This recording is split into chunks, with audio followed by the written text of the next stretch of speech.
Hari Om. Om na tatra surjo bhati na chandra tarakam nema vidyuto bhanti kutoyam agni tvameva bhantam anubhati sarvam tasya bhasa sarvamidam vibhati. Om. There the sun shines not, not the moon, not the stars, not the lightning. Where is fire?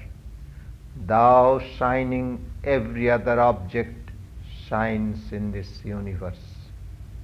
It is thy light that illumines the hearts of the sages and devotees. Shine thou in our hearts. Manifest therein all thy glory and dispel all darkness and ignorance. Om Shanti Shanti Shanti. Peace, peace, peace. The subject for this morning is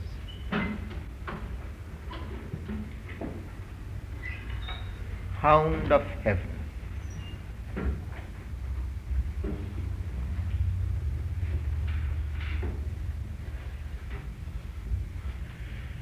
The title itself suggests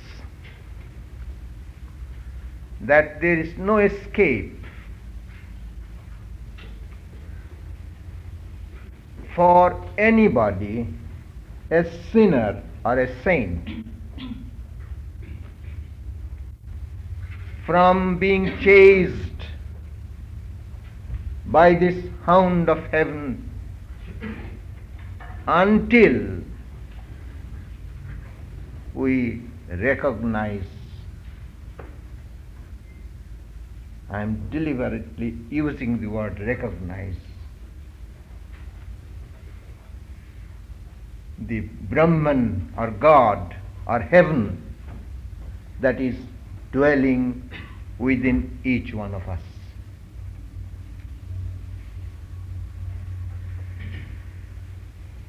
We cannot live or breathe or think or speak or listen. We cannot even move a finger without Brahman dwelling within us. It is his power that makes us think, that makes us breathe, that makes us live,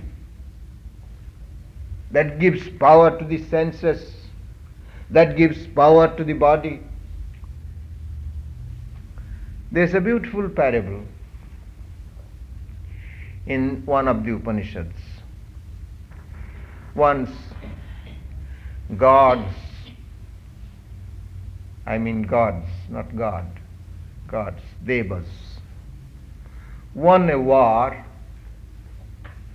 that they fought against the demons.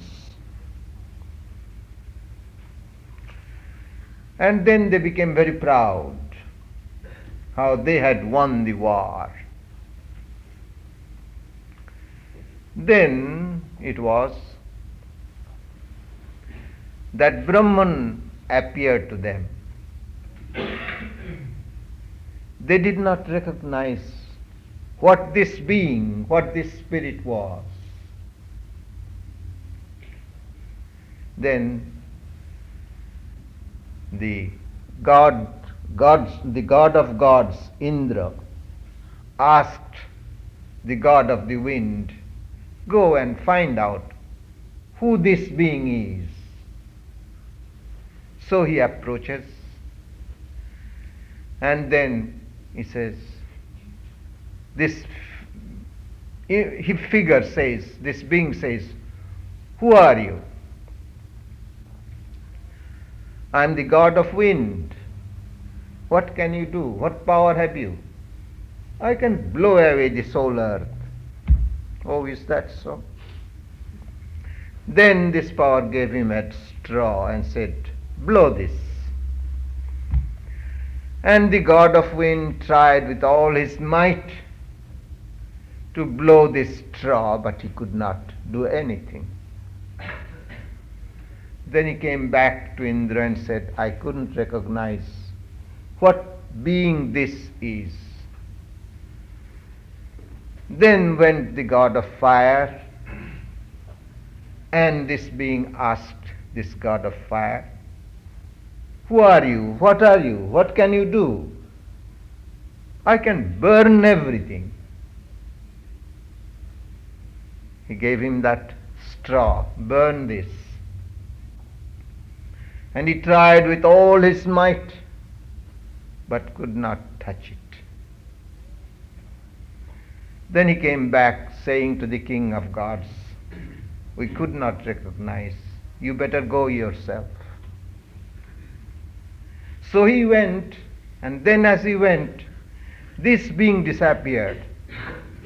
This spirit disappeared, and there appeared before him the benign form of Uma, the Divine Mother. And so Indra asked, who is that being? Then she said, that is Brahman. And it is by the power of Brahman that you won your war. And because Indra was the first one to recognize, so he was known as the King of Kings, of the gods. Now this is a matter of experience. It's not theory. Please understand, religion is not a theory. It is a matter of experience. In the teachings of Sri Ramakrishna we find how he would say, because he experienced it. He said, I am the instrument, thou art the operator.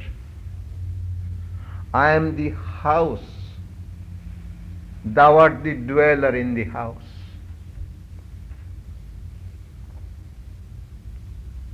And I had that blessed fortune of meeting these disciples of Ramakrishna. And one time, Swami Turiyananda, who was a disciple of Ramakrishna, said to us, you know, I passed through a period when, as I would move my leg, I'd have one step or walk, one step, I'd feel it was the mother's power. You see, mother and Brahman, to them, one and the same. But mother first appears because, for instance, they are inseparable, just like fire and heat. So as you approach nearer to the heat, to the fire, first you get the heat and then you see the fire. Same way. In our experience, we see mother and then the Brahman, the power of Brahman and Brahman, inseparable. Now in the Upanishads we read, the self, the Atman, Brahman, is ear of the ear, mind of the mind, speech of the speech, is breath of the breath, and eye of the eye. Smaller than the smallest, greater than the greatest, this self forever dwells within the hearts of all. And this is something that each one of us will have to experience. And As I said, there is no escape for a saint or a sinner to be chased by this hound of heaven, as it were, until we realize this truth and live and dwell within the abode of heaven, which is within each one of us. And what is that experience? I shall explain to you before I conclude my speech. Now, the problem arises.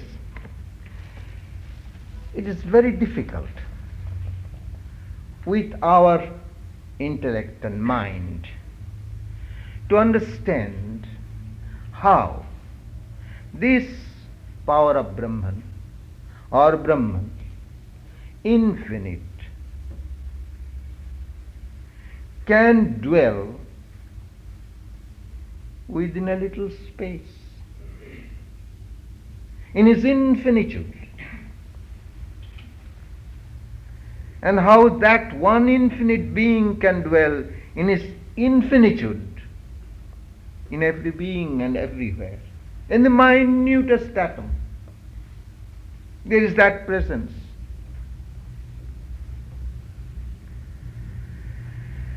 It is difficult to understand because our mind is within the boundary of time, space, and relativity. If we say, you see, in language we express, he dwells within this space. But where is space? Where is time? Where is relativity?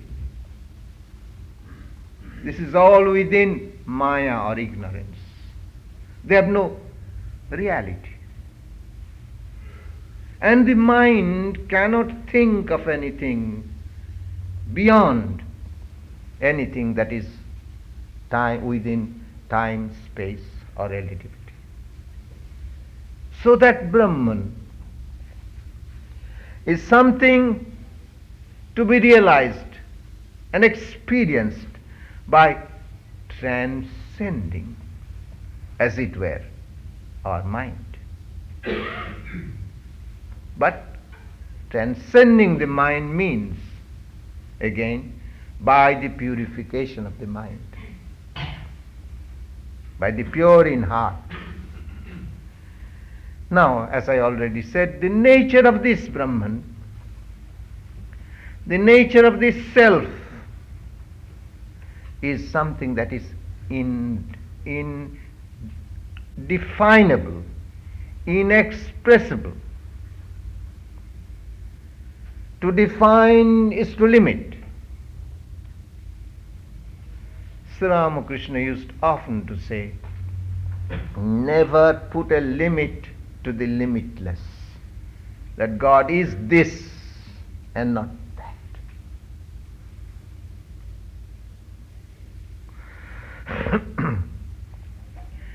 It is realized by transcending the three states of consciousness, as I have often explained to you, waking, dreaming, and dreamless sleep.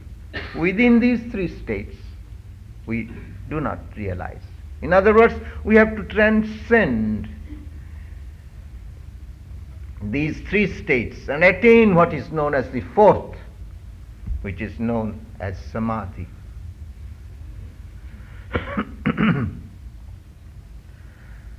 But the only way that we can describe, or rather, as Swami Vivekananda pointed out, we can indicate, not describe exactly. We can indicate the true nature of Brahman. You see, you have to get some understanding. And so in order to get that indication, they say he is Satchit Ananda. In other words, he is eternal life. He is the infinite knowledge or pure consciousness. And he is Ananda, blissful consciousness, And also that word means identical with love. Is love itself. And here again the point is this: whether one is a sinner or a saint, he is trying to unfold this divinity. In each one of us there is this Satchit Ananda. And Swami Vivekananda gave the illustration of a musk deer. In the Himalayas only this kind of deer you find, and who they grow musk in their navel. And as that musk grows, you girls of course know what musk is, because you use in your perfume, it's very expensive. And so they get that perfume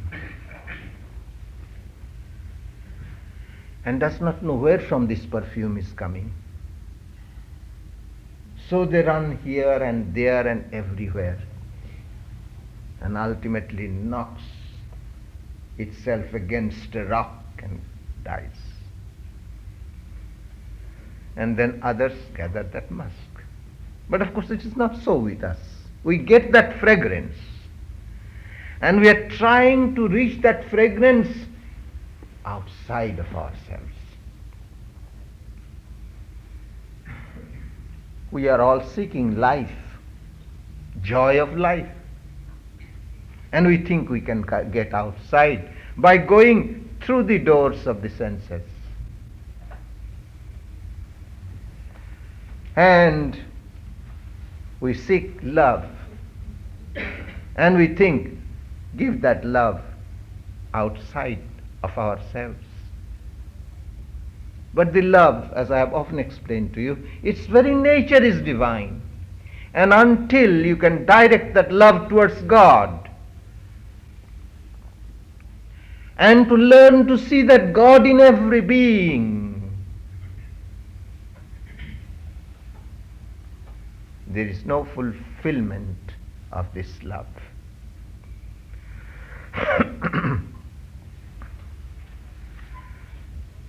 So, there is that struggle in each one of us. Only the sinner is he. We do not call them sinners, as Swami Vivekananda said, to call a man sinner is a sin. But he creates a block. What is evil? That which brings a block to the unfoldment of divinity. But he is trying to unfold that divinity in a wrong way. As Swami Vivekananda said, you, the almighty cause of this universe, trying to reflect yourselves in little mud puddles. And afterwards you find you cannot. And so you turn again. You make a retreat and go inside. That is the beginning of spiritual life.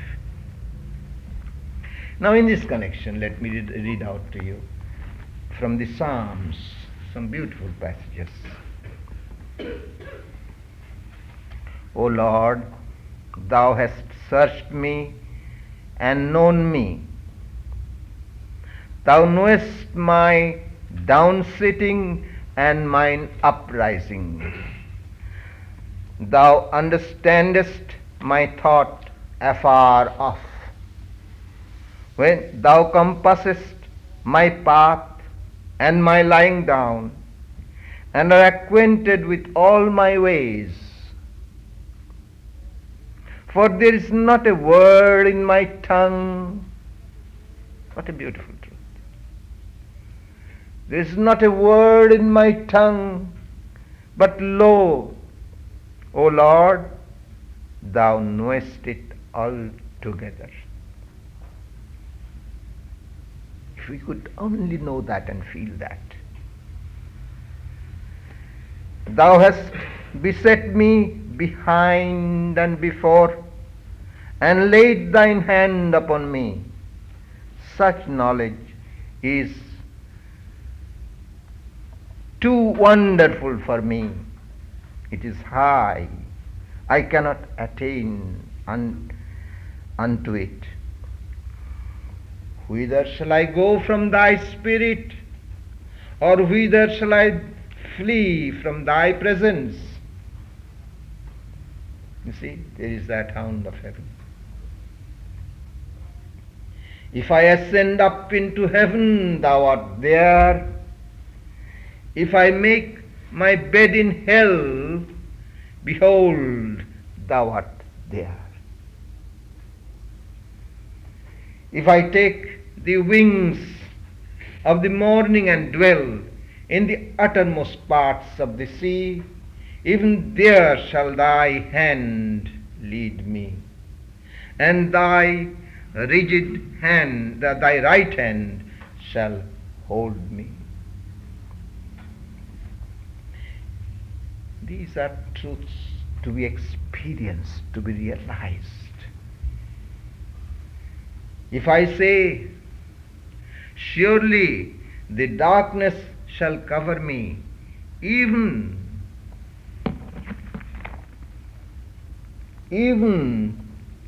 the night shall be light about me.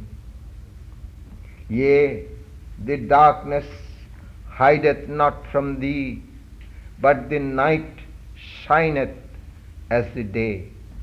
The darkness and the light are both alike to thee. Mark these words. Darkness and light are both alike to thee. In his eye there is no sinner or sin. It's only in man's eye.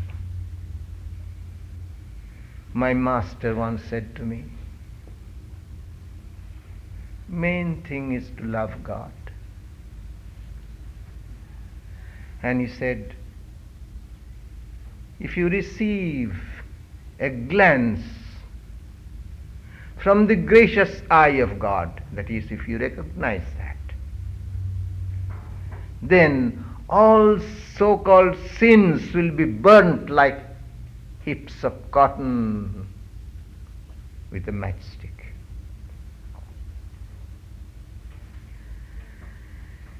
Then also compare the experience of these great ones.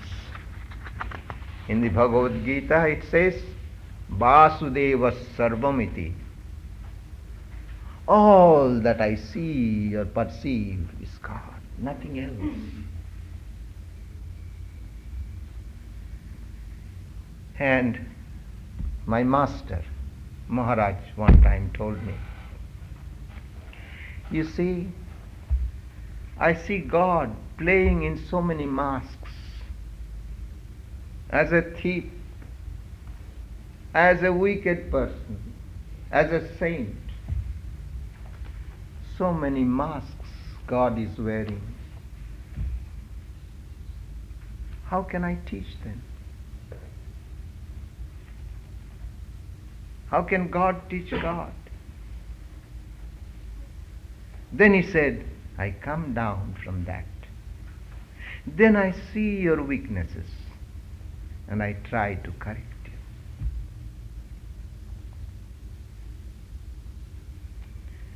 And I tell you in this connection again, the nature of these great ones are apparently like thunder and also tender, like petals of roses. They can be both. They are like thunder to correct us. As I said last night, that when I first joined the monastery, I saw one of the disciples of Sri Ramakrishna, Swami Brahmananda, who was regarded as a ever free soul. He was never bound, never in bondage. And I saw him losing temper. And I have just joined the monastery, and I thought to myself, oh, these great ones lose their temper. And as that thought arose in me, I could see he was looking at me. And I could see in his eyes a smile. And of course, since then, when he'd come with a thunder towards me, I didn't feel anything. I didn't take it seriously.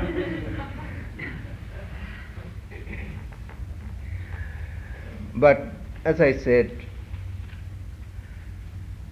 in this relative plane, there is no denying the phenomenal experiences of evil, ignorance, and suffering. You see, when we experience Brahman, there is nothing but joy and bliss and goodness itself. But in our experience, in this phenomenal experience, empirically, when we are in the relative plane, there is evil, ignorance, and suffering. So it is again that the hearts of these great ones melt at the suffering of mankind, and they help us. But what really is the cause of this suffering? Nothing but ignorance.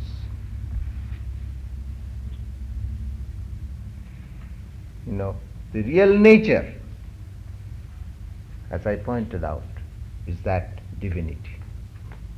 Indwelling God. God dwells within us. That's our real nature.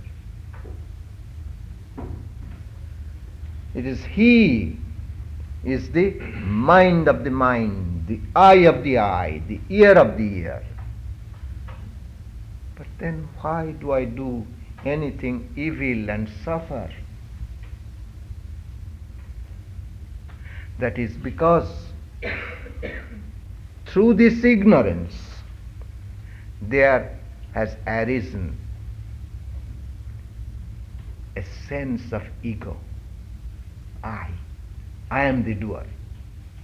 I can do this. See? This ignorance has two aspects. In one aspect, it covers the reality that is within us. That Christ, that Brahman, is lying hidden within each one of us. But because of that ignorance, there is that covering we don't recognize. But we are getting the fragrance of that. That is all. And there is that sense of ego has arisen. The first begotten of ignorance is said to be this sense of ego. What is this sense of ego after all? It's an identification. It has no reality. But it's a false identification of the Atman with body, mind, senses. You see, I am not the body, yet I identify myself with the body. I am not the mind, but still I identify with the mind. I identify with the senses. As such, I feel a lack. Because I get that fragrance, and so I want to find where from that fragrance is coming. I want to find the joy of life. I want to live for eternity. I want to have that knowledge, that wisdom, but seeking outside. And as such, I become attached to things that give me pleasure and averse to things that give me suffering or pain. So there is this attachment and aversion, and furthermore, there is a clinging to this surface life. You see, this clinging to this surface life is so instinctive that many of you who meditate will find how. When you are meditating, if you are absorbed a little, and then you seem to lose this surface consciousness, you seem to be sinking, as it were, and then you wake up, you are afraid. There is that clinging to life, instinctive in every one of us. But gradually, through the grace comes to you, and you have no time to be afraid. You are carried into that flood, as it were, flood of joy. Another realm opens up. But because of this attachment and aversion and clinging to this life, we create karmas. We act for our selfish ends, to find pleasure, to find life. And there is that attachment and aversion. And so the law of karma binds us.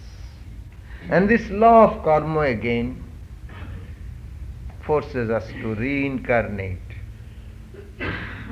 And this reincarnation, again you must remember, is for us to get so many chances.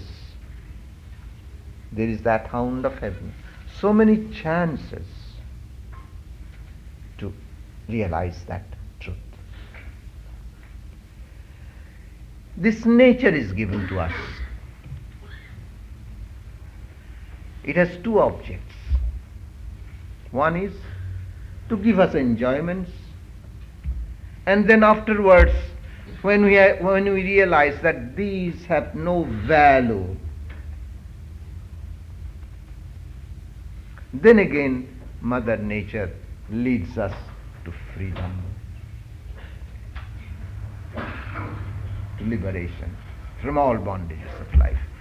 You know, Vyasa, one of the great seers and teachers, in one of his commentaries he said, life is like a river flowing in two opposite directions. The surface current is towards the will to thirst, will to live and thirst for pleasures, enjoyments. And there is an undercurrent which leads us to freedom, to God, to Brahman. Now, strange as it may seem, I'll quote to you from Freud and psychology. You see, he said there are two wills. Will to live, he said, and will to die. And strangely enough, will to die he calls nirvana. And he said that nobody can overcome this will to die, but everybody can overcome this will to live. In other words, none will be lost. Everyone will find. Of course, he did not know that. But everybody will find that abode of heaven within himself. Sri Ramakrishna used to say, Mother gives dolls to children to play with them. And the children forget getting the dolls. But then they get tired. And then they call for Mother. And whoever calls for Mother, Mother comes running to him. But Mother keeps watch and loves the children all the time. Similarly, God keeps watch over us, and His love for us is there always. more than any human being can love. It's an overwhelming love because it's love itself. How does God keep watch over us? To quote the Upanishads. That divine universal spirit has thousands of hands, thousands of eyes, thousands of feet. He pervades and envelops all the universe. He resides within the smallest space of the heart and far transcends it.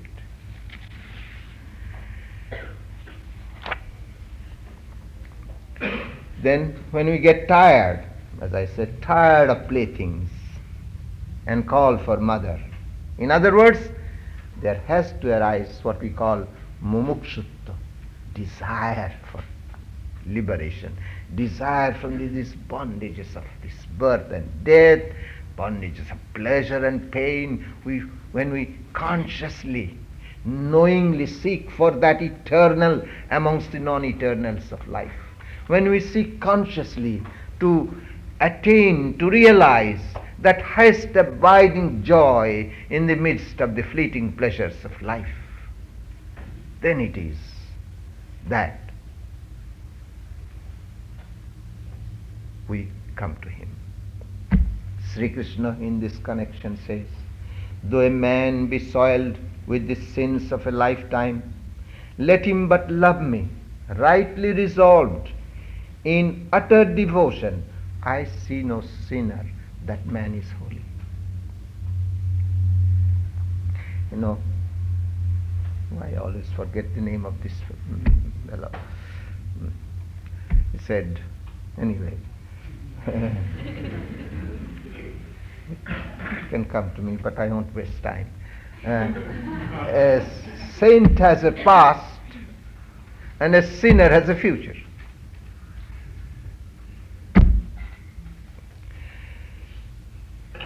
I already mentioned that God has overwhelming love for us. My master once told me,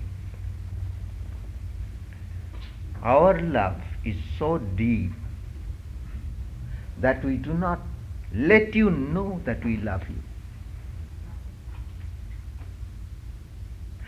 Which means, you see, our love, that is one who has reached oneness with Brahman and has become that love itself. Yes, true it is, we felt a wonderful attraction there. But we didn't know that he loves us until he revealed himself to us. So that is the way, that is the kind of love that God has for all of us, for every being in the universe.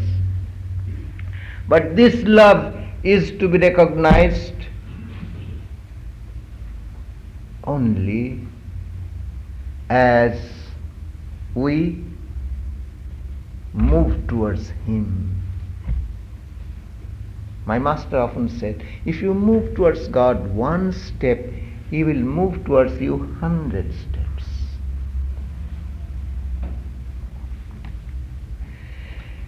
Now, of course, what are the main disciplines in spiritual life? How to move towards him? I'd say, first, discrimination between the eternal and non-eternal, and then dispassion. And at the same time, you must meditate, meditate, meditate, practice, practice, practice. As we follow systematically, then there comes to us this conviction that he is right there. We have not seen him. We have not known him. But that feeling, that conviction that he is right within us, right here. And then as that conviction comes, your meditation becomes sweeter. because you find a joy out of this. You have no vision yet, no experience yet. But that also is a kind of experience. And then, as we continue to practice this presence of God, the vision opens up. In the Katha Upanishad, we read this truth. To the man who has felt him as truly existing, he reveals his innermost nature. Then the revelation comes, what his nature is, which of course is indescribable.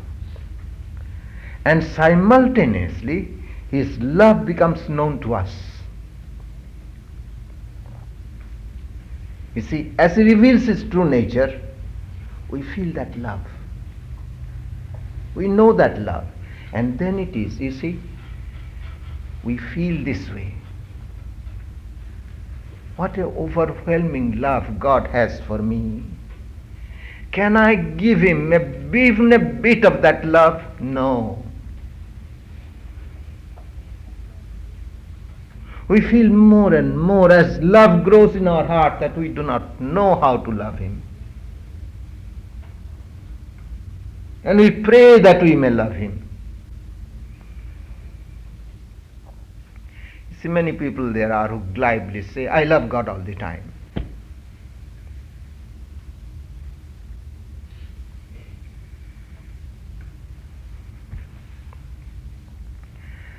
Then what happens? Beautifully described in the aphorisms of Narada. He becomes intoxicated. He becomes silent, struck with wonder. And his delight then is only in the Atman.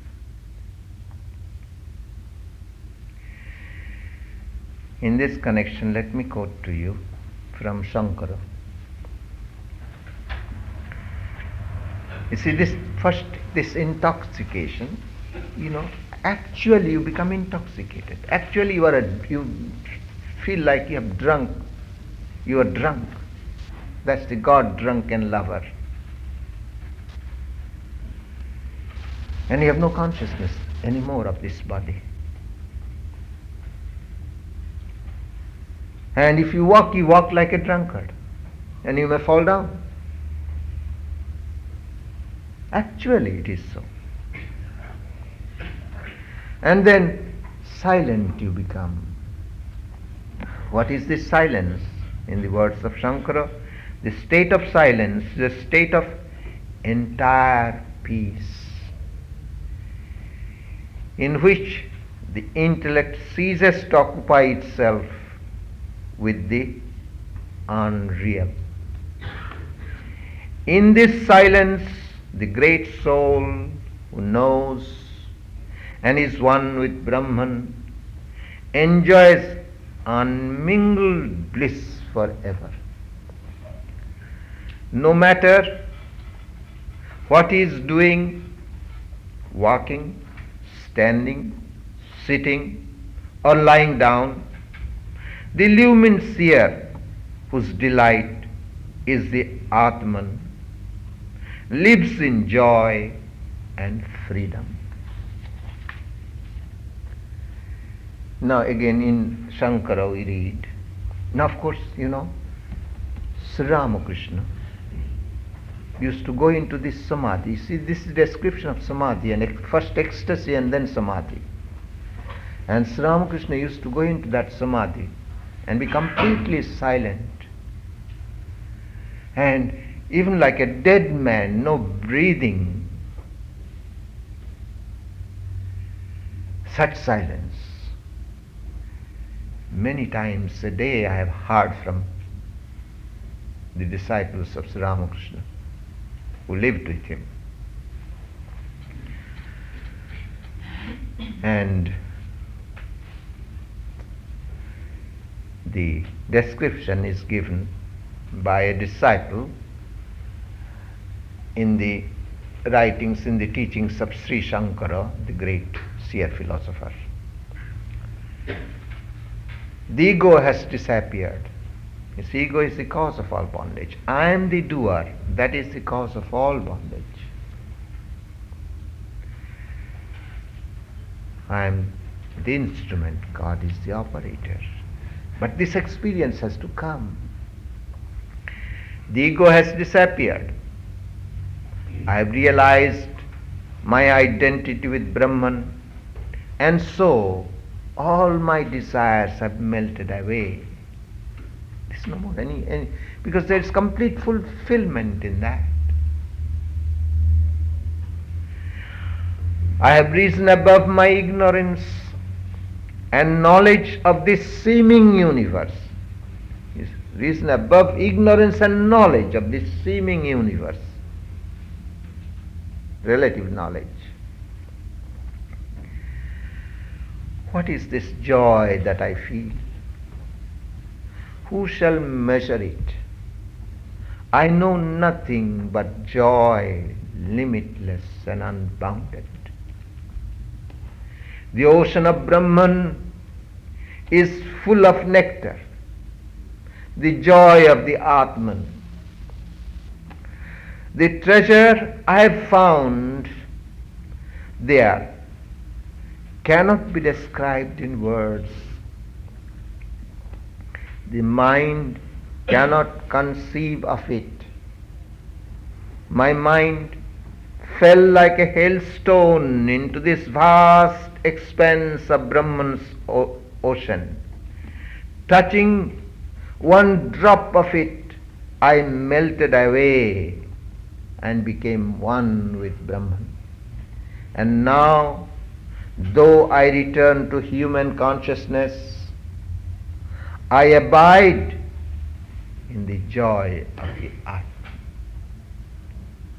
So that is, you have to come home, as it were. You find your home in that abode of heaven. And each one of us will have this experience either in this life or in some other life. But this idea of reincarnation, and that some other life is a lazy man's religion. We must struggle to attain that in this very life. Here and now, you are really free. This bondage, this ignorance is just an illusion. It's no reality. Wake up. Follow the practices of disciplining yourself. Meditate. See God within yourself and see God in every being. And then it is that there is complete and absolute freedom, and the same experience will happen to everyone.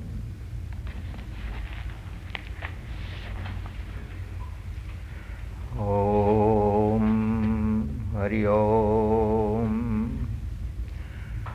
Om Asato Ma Sadgamaya Tamaso Ma Jyotirgamaya Mrityor Ma Amritangamaya Abir Maedhi Rudrajate Dakshinang Mukhang Te Namang Pahi Nityam. Om. Lead us from the unreal to the real. Lead us from death to immortality. Lead us from darkness to light. Light us through and through. and guide us evermore with thy loving presence. Om Shanti Shanti Shanti. Peace, peace, peace. Well, I thank you.